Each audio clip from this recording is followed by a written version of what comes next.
Salut les Movers, nous sommes aujourd'hui à l'hôtel Le Mercure à Bigouille et je m'apprête à recevoir une des figures de la télé française, notamment avec Julie Lescaut, Véronique Jeunesse.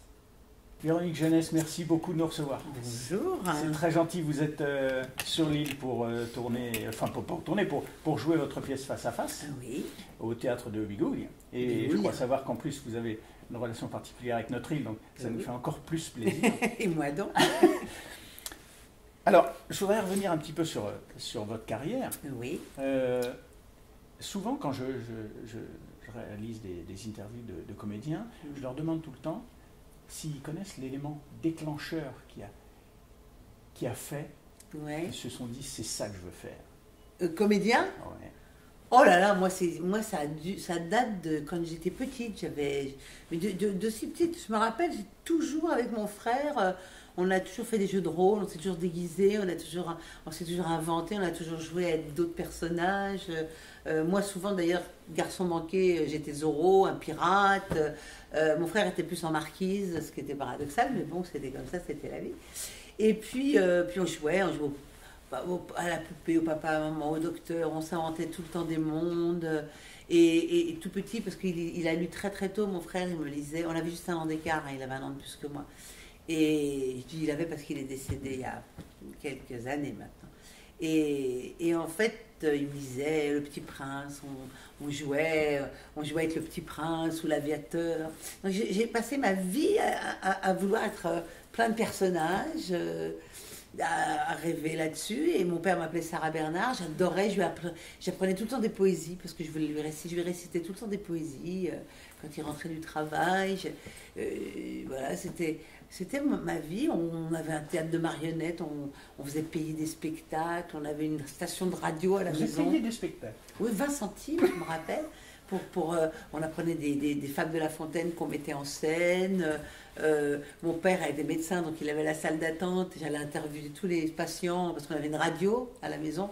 Il avait un agra et on avait créé une radio. On était tout le temps comme ça. Mon frère était un fan de musique d'opéra, donc on écoutait du matin au soir des grands airs d'opéra, des pièces de théâtre, enfin des choses magnifiques. Ma mère était aussi très férue d'art et de cinéma. Et je crois que quand j'ai vu Mary Poppins, donc je devais avoir 6 ans, et tout à coup, j'ai dit, moi c'est ça, moi je vais être Mary Poppins, voilà. Moi je voulais être Mary Poppins. C'est-à-dire que je voulais que ce soit magique, je voulais de la magie, voilà, je voulais rentrer dans plein d'autres mondes. C'était ça le déclencheur. J'ai l'impression que j'ai toujours vécu avec, en tous les cas. Vous êtes curieuse? Ah, extrêmement curieuse. J'adore apprendre des langues, lire. Je lis. Je ne cesse de lire toute la journée. J'adore ça. Alors, à 23 ans, vous enchaînez des clips publicitaires. Ouais. Et un an plus tard, alors votre notoriété... Même avant 23 ans. Avant 23 ans, les clips publicitaires. Parce que 23 ans, c'est la... J'ai eu mes 23 ans sur le tournage de Nana. Donc, c'était bien avant les pubs. Hein. Donc, c'est Nana, ça explose avec Nana. Bah oui. Alors, confirmez-moi, est-ce que c'est vrai que... Donc, ça a été réalisé par Maurice Cazeneuve. Ouais. Comment est-ce que vous avez géré ce succès? Parce que le succès a été énorme. J'ai pas géré le succès. Je me suis pas rendu compte. Moi, je me rends pas compte de ce jour-là. C'est hallucinant, mais je me rends compte de rien. Moi, je vis ma vie, je suis avec mes potes, et le reste, ça m'effleure pas beaucoup. Je vis hors de ce monde, moi. Je vis hors du monde de comédiens. J'ai très peu d'amis comédiens. Je fréquente très peu les gens de ce métier, à part quelques-uns que j'affectionne particulièrement, qui sont d'ailleurs pas forcément de mon âge. J'ai pas de chapelle. Je suis vraiment plutôt solitaire, un loup solitaire dans ce métier. Oui, mais le succès, il vous est oui, apparu, le public tout de suite. Mais moi, je gère ma vie. Ma vie, je suis madame tout le monde, je fais mes courses, je vais au Monoprix, j'ai toujours vécu comme ça. Et j'oublie carrément que je suis comédienne dans ma vie privée. Et c'est des fois le regard des autres qui me le rappelle. Mais je crois que quand on impose quelque chose de très simple aux autres, le rapport reste très simple. J'ai des gens qui me reconnaissent ça, mais ils ont un rapport avec moi tellement amical et tellement simple que je n'ai pas le sentiment de vivre quelque chose très de... populaire. Alors ça, j'ai pas besoin de vivre quelque chose d'exceptionnel. Je pense que si j'étais pas connue, j'aurais les mêmes rapports avec les gens. Bien voilà. sûr, d'accord. Bon, alors après, je me dis, ah oui, moi, parce que je suis connue. Alors, mais tout à coup, ça me revient des fois dans la tronche. Mais moi, c'est pas quelque chose que j'ai du mal à gérer parce que ça ne fait pas partie de mon quotidien. Alors, le seul truc qui m'a emmerdé quand j'ai fait de Nana, c'est les journalistes, en fait. C'est pareil, ça. Et les photos. Je déteste les photos. Je déteste tout ce... Je déteste faire des photos. Ah bon? Je déteste me voir en photo. D'ailleurs, je me déteste me voir en film aussi. Je me regarde jamais. C'est un truc que je supporte pas. Je supporte pas de me voir. Alors, je fais et je fais pas. C'est très amusant parce que vous avez fait une de lui. Ah ouais? Pour quelqu'un qui n'aime pas les photos, là, c'est vraiment s'exposer. Dans Nana, ouais, c'est vrai. Je détestais les photos, mais c'était amusant. Mais ça veut pas dire que... C'est curieux l'image. Ouais, mais alors, pour moi, les photos de lui, c'était juste un week-end à Venise, quelques pauses. C'était pas nettement... c'était pas très compliqué, sortant de Nana, de faire ces photos-là. C'était plutôt amusant parce que le photographe était très ludique et que j'étais avec mon mec de l'époque et qu'on s'est baladé, qu'on a fait des photos dans Venise, donc, et puis quelques-unes dans des palaces qui étaient très beaux. Donc je m'imaginais être une cocotte. J'étais encore dans Nana en fait. Hein, voilà, donc c'était plutôt amusant. Quand je dis que j'aime pas faire de photos, c'est que j'aime bien faire des photos, mais je ne peux pas les regarder, voilà. Et puis très vite, ça, ils me connaissent les photographes. Au bout d'une heure ou deux, je dis stop, c'est bon, t'as intérêt de mal. Alors j'en ai un qui fait très très vite et c'est très bien. Voilà, Et autrement, gérer le succès de Nana, ça a été surtout une fuite par rapport aux journalistes. À un moment, j'en ai eu marre. J'avais l'impression de me répéter, je disais bon, ça va, c'est bon, là j'ai tout dit, j'en ai marre, je me casse. Et donc j'ai été me réfugier en Corse. J'avais deux amis, donc Dominique Spinetta et son frère Jean-Cyril, qui était patron d'Air France, mais pas à l'époque. Et donc leur père avait un appartement à Ajaccio, et donc on était à Ajaccio. Et je suis partie avec Mickey Sébastien, qui était ma meilleure pote et qui était aussi dans Nana, et on est partis toutes les deux, entre Cargèse, Ajaccio, et on s'est baladé dans toute la Corse, et là j'ai découvert la Corse. L'avantage d'ici, là vous avez peut-être pu le remarquer, c'est que le Star System, les gens ne sont pas très attachés du tout au Star System. Tranquille. Voilà, les gens ne vont pas vous embêter. Oh non, je suis peinard. Alors après, plein d'autres succès. Il arrive évidemment le Julie Lescaut. Alors genre 10 ans après Nana. Ah ça 10 ans après, ça m'a semblé beaucoup plus long en fait. Ah ouais, non, mais 10 ans après Nana, en 91. En fait, bon, j'avais mis des pierres dans mon jardin, j'avais fait pas mal de rôles différents. Et puis, j'ai fait un truc avec Zidi, une commissaire que j'ai failli pas faire parce que je connaissais bien Claude, on skiait ensemble, à Voriaz, on s'aimait bien. Et un jour, on m'appelle pour ce rôle-là de Claude. Claude voudrait que tu fasses la commissaire. Et puis, donc, il était en train de faire des essais, je ne sais plus où, dans Paris. Et j'étais habillée, moi j'étais toujours habillée un peu comme un perroquet, avec Miu Miu de Drache, il n'arrêtait pas de nous emmerder parce qu'on disait on avait des poulaines oranges, on avait des jupes vertes, c'était l'époque très colorée. Et donc, il me disait toujours, moi je vais te faire un cachet de plus pour que tu t'achètes une robe. D'accord. Et donc, j'y vais, et je me rappelle, j'avais une sorte d'anorak vert pomme, un sac à dos jaune, j'avais un pantalon violet, enfin j'étais vraiment... Ouais, vraiment chamarré. Et c'est vrai que j'ai fait assez longtemps gamine, et j'étais assez pouponne, et je suis arrivée dans le truc où Claude faisait des essais, tout à coup il m'a dit « Ah mais non, ah non Véro, je suis désolée, tu peux pas être commissaire, c'est pas possible, c'est pas possible, tu peux pas être commissaire. » Et là, je l'ai un peu cloué au mur en disant attends, tu m'habilles, on s'habille différemment et puis tu verras bien, tu vois. Et j'ai un peu assisté pour le faire et il a dit ok, et puis finalement ça a déclenché le fait que tout à coup la possibilité, il me voyait possiblement en Julie Lescaut quand il y a eu la série. Alors, est-ce que c'est vrai que TF1 a pensé à vous en voyant votre caméra cachée? Alors non, c'est pas ça l'idée. Non, c'est pas que il a pensé à moi à ce moment-là. C'est qu'en fait, moi, j'étais considérée un peu comme un étron très très libre qui dit un étron, je dis toujours. Mais vous savez pourquoi? Je vais vous expliquer. Parce qu'avec Boris Bergman, on n'arrêtait pas de transformer. Par exemple, on ne dit pas Happy New Year, d'ailleurs je ne sais plus dire, on ne dit pas Pumouilleur. On ne dit pas un électron libre, on dit un étron libre. Parce qu'on se dit toujours, c'est tellement dur de s'engager dans la merde du quotidien. Donc en fait, on a tout transformé. Et des fois, faut que je me... Mais des fois, mais maintenant ça fuse tout. Mais il y a plein de mots comme ça que je ne dis pas dans leur vrai sens, parce qu'on a toujours décalé les mots. Et puis c'est terrible parce que j'ai déjà dit une fois à l'antenne ça, étron libre. Vous coupez, hein? Non, on ne coupera pas. Oh, parce qu'on ne coupe jamais, mais ça amuse beaucoup les gens. D'accord. Alors donc je suis un électron libre, encore une fois, un électron libre, ça me poursuit. Bon, c'est pas grave. Et donc, en fait, souvent à TF1, enfin à ce moment-là, à TF1, ils pensaient que j'étais très difficilement gérable. Que j'allais dire n'importe quoi, faire n'importe quoi. Ils n'avaient pas vraiment tort, hein, d'ailleurs, parce que j'ai du mal à... C'est comme quand j'étais à l'école, j'étais toujours en début d'année. Bon, maintenant, tu te tais, tu fais pas de conneries, tu fais pas de jeu de mots, tu dis pas des conneries. Et puis, ça durait une journée, hein, et puis c'était barré après, et puis j'étais virée tout le temps. Enfin, bon. Donc, voilà. Et en fait, on m'avait proposé pour un rôle une fois, et j'en étais au costume, et tout à coup, il m'avait refusé, il avait pris Véronique Jeannot à ma place. Et quand Caroline Huppert, qui était une de mes meilleures potes, avec qui j'avais déjà tourné pour France 2, m'a appelé en me disant Véro, tu veux bien faire un pilote de série? Je lui ai dit, t'es mignonne, Caro, je t'adore, mais demande déjà à TF1 s'ils veulent de moi. Et comme j'avais fait une série, des émissions pour Noël, et que j'avais été piégée par surprise, et que ça avait été plébiscité par le public, et que j'avais fait une émission de Christophe de Chavannes suite à ça, tout à coup j'étais devenue bankable, alors que genre 6 mois avant je ne l'étais pas. Il faut dire aussi que cette émission avait déjà un énorme succès, et votre prestation a été hilarante, parce que, excusez-moi, mais le dialogue d'Indodiar, quand vous sortez, il y en a qui mettent des tigres dans leur moteur, moi je mets un mec. Il faut la sortir, celle-là.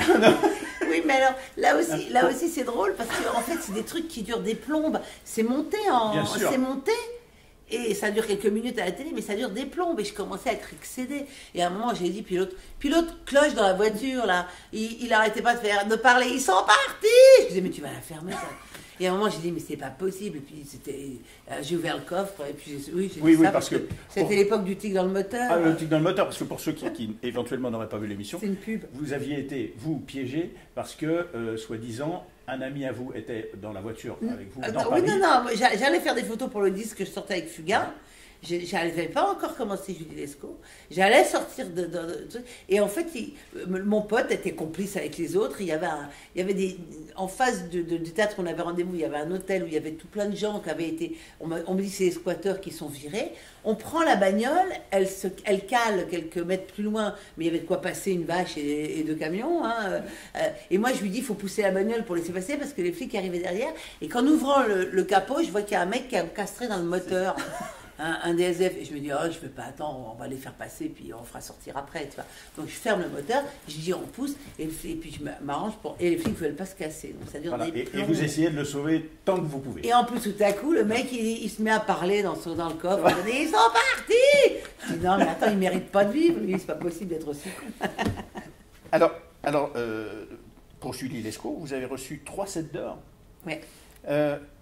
Honnêtement, qu'est-ce que vous pensez des récompenses qui sont données comme ça? Télé, enfin c'est maintenant, hein, et ciné. Moi j'ai aimé le jour, moi j'ai eu la récompense le jour où c'est le public qui a voté, parce que les récompenses en soi-même, quand c'est la profession qui vote, ça n'a pas un grand sens, parce que c'est très chapelle pendant des années, j'ai été nommée pour Julie Lescaut que j'ai pas eu parce que c'était toujours la 2, voilà quoi.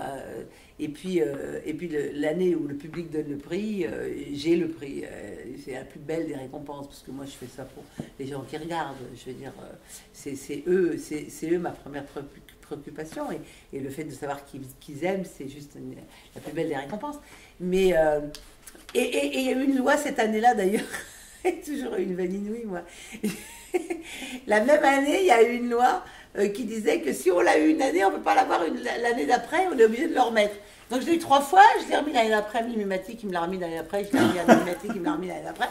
Et je me plais à penser que peut-être je l'aurais eu chaque année. Ah mais pourquoi pas, possible. Ou pas. Alors, tout le monde tais-toi, tais-toi, Tito. C'est mon âme qui m'appelle. Tout le monde connaît votre absence de langue de bois. Ah ouais? Vous avez souvent pris position sur divers sujets, Ouais. qu'ils soient politiques ou sociaux. Ouais. Est-ce que Je vous continue, estimez... hein, et je continue. Et vous continuez d'ailleurs, bien que... Et à un je ne moment donné, regrette rien, non, rien, de rien. à un moment donné, vous aviez compté entrer en politique.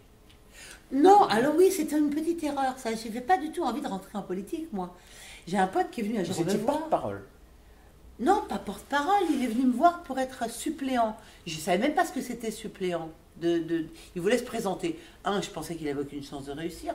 Deux, suppléant, ça m'amusait parce que il m'avait dit, suppléant, tu n'as aucun droit de voter, etc., mais tu peux t'occuper d'une action particulière, etc. Et moi, j'avais très envie de m'occuper de la francophonie. Donc j'ai dit, ah, bah, si je peux m'occuper de la francophonie, je viens t'aider. Voilà, c'est tout. Ah, donc c'était juste une aide alors. Mais oui, parce que suppléant, c'est rien. Est-ce que vous estimez toujours être une révoltée? Moi, je ne suis pas une révoltée, j'adore la vie, je ne suis pas une révoltée, je suis une grande gueule, je ne peux pas m'empêcher de dire ce que je pense. Alors, est-ce qu'on peut être grande gueule et non révolté? Moi, je suis en fait très... ça va vous paraître hasard, je suis très, très... je suis très en même temps, moi, parce que je ne suis pas univoque dans mes choix et dans mes trucs. Donc, révoltée, souvent, quand on est révolté, je suis révoltée très souvent, mais j'ai toujours une autre voix qui est la voix de la modération et de l'autre sens. C'est-à-dire que je suis quelqu'un, moi, je me révolte, mais je suis une grande optimiste. Oui. Donc je pense toujours que ça peut s'arranger. D'accord. Et je suis une grande tolérante finalement. C'est-à-dire que je pense toujours que il n'y a pas qu'une seule voix. Le mouvement des Gilets jaunes, qu'est-ce que vous en pensez? Par exemple, en même temps, alors en tant que citoyenne, je trouve que c'est un mouvement très intéressant parce que c'est des voix qui s'élèvent et que c'est toujours bien quand des voix s'élèvent et c'est des voix en fait de petites gens qui crèvent. Moi, je suis entièrement d'accord avec ça. Je ne sais pas comment on peut vivre avec 1 100 € par mois. Je ne sais pas. À 2003, moi, j'ai des frères qui travaillent bien, qui gagnent et qui ont du mal et ils gagnent pas, ils gagnent plus que ça. Donc c'est très compliqué. Ma mère, moi j'ai tout le monde parce que je pense que c'est vraiment compliqué de vivre avec très peu d'argent. Parce qu'on ne peut rien faire. Alors vivre, oui, survivre, on va dire. On survit peut-être. Mais voilà, quoi, je ne sais pas comment ils font. Et moi je suis prête à partager, je suis ravie de payer les impôts. Donc moi je m'en fous qu'on m'augmente ma CSG en retraite et que ça me fasse perdre 100 € par mois.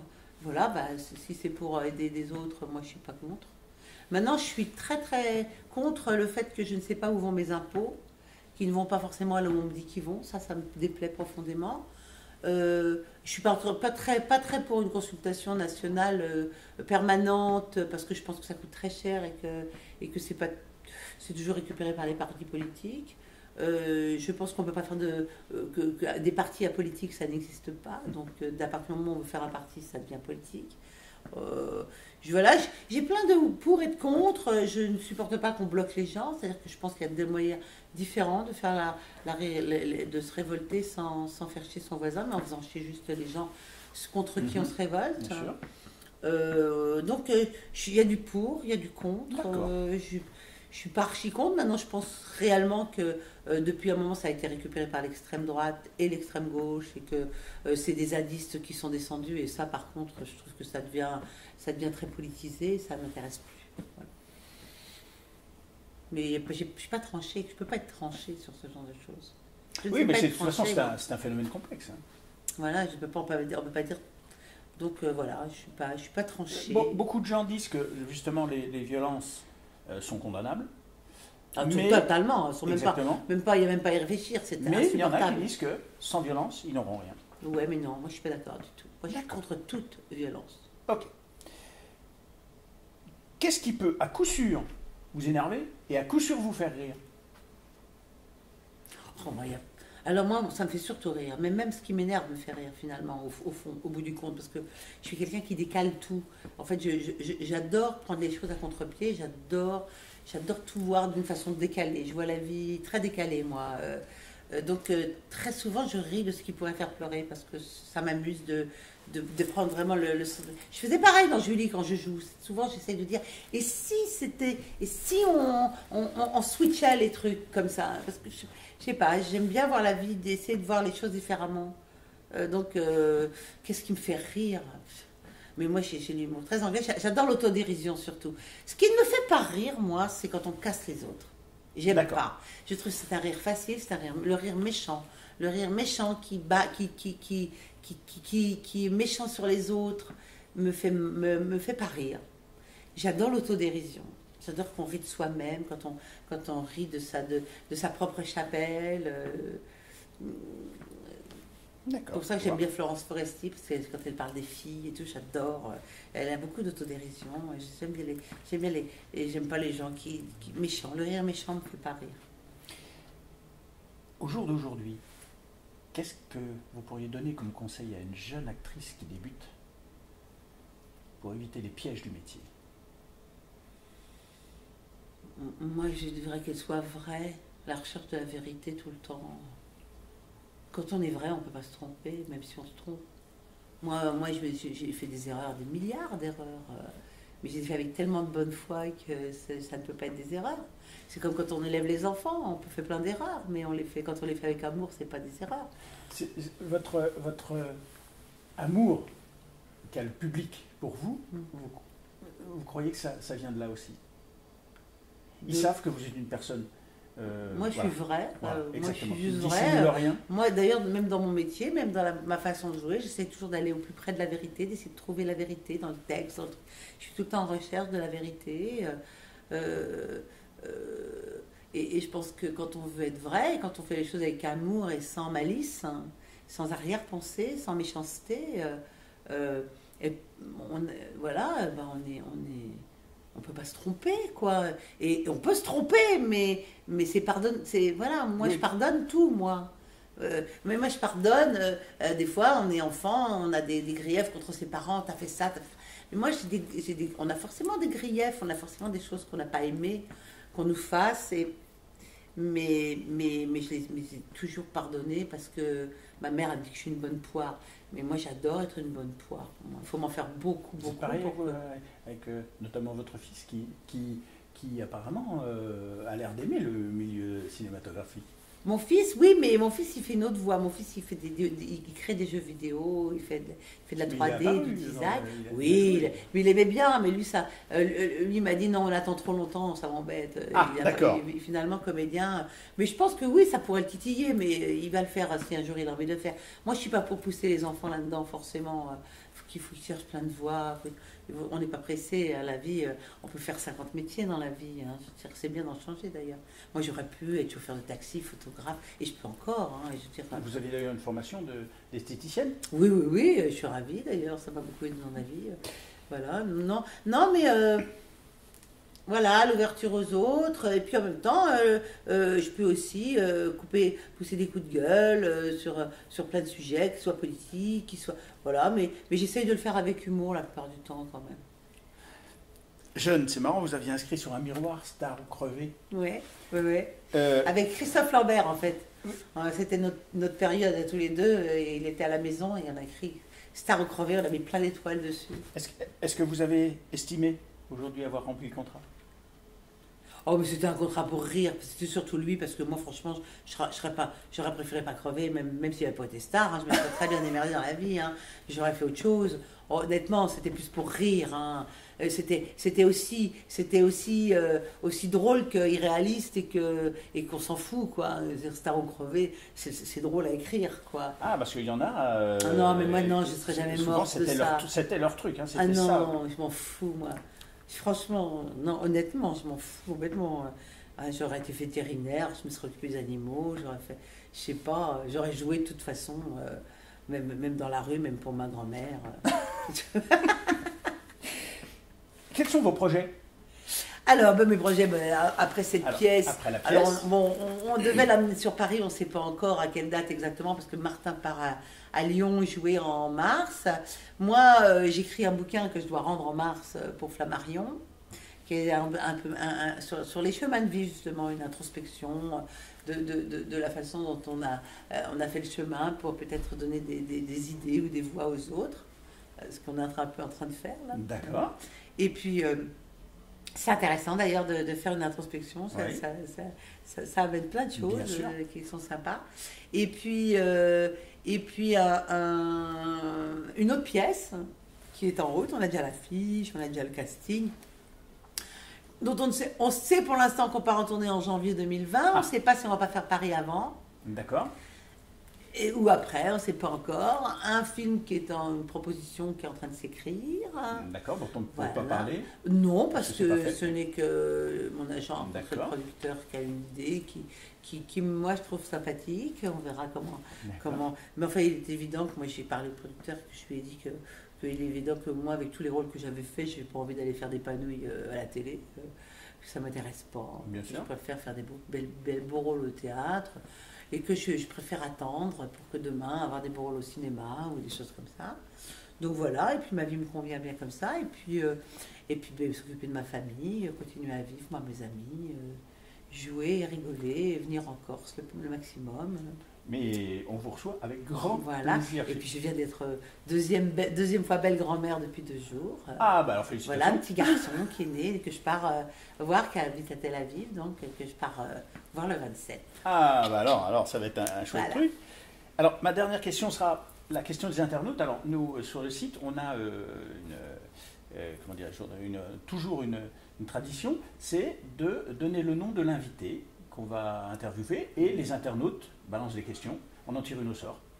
Oh là là! Alors, ça peut être du n'importe quoi. Ouais, hein, c'est ça, bien, vrai, c'est les bien. gens, voilà, C'est bien le n'importe quoi. Oui, oui, C'est exactement. Nous, allons-y, on ne j'adore ça. trie pas. Alors là, c'est Nathalie Torgeman Je me permets d'y répondre avec n'importe quoi. qui est à Paris. Vous répondez exactement comme vous voulez. Nathalie Torgeman. Torgeman, oui, de Paris. Oui. Alors, vous semblez bourré d'énergie. Qu'est-ce qui pourrait vous faire arrêter votre métier? On dit jamais Fontaine, hein. Je veux dire, rien. La mort. Moi, je pars du principe que.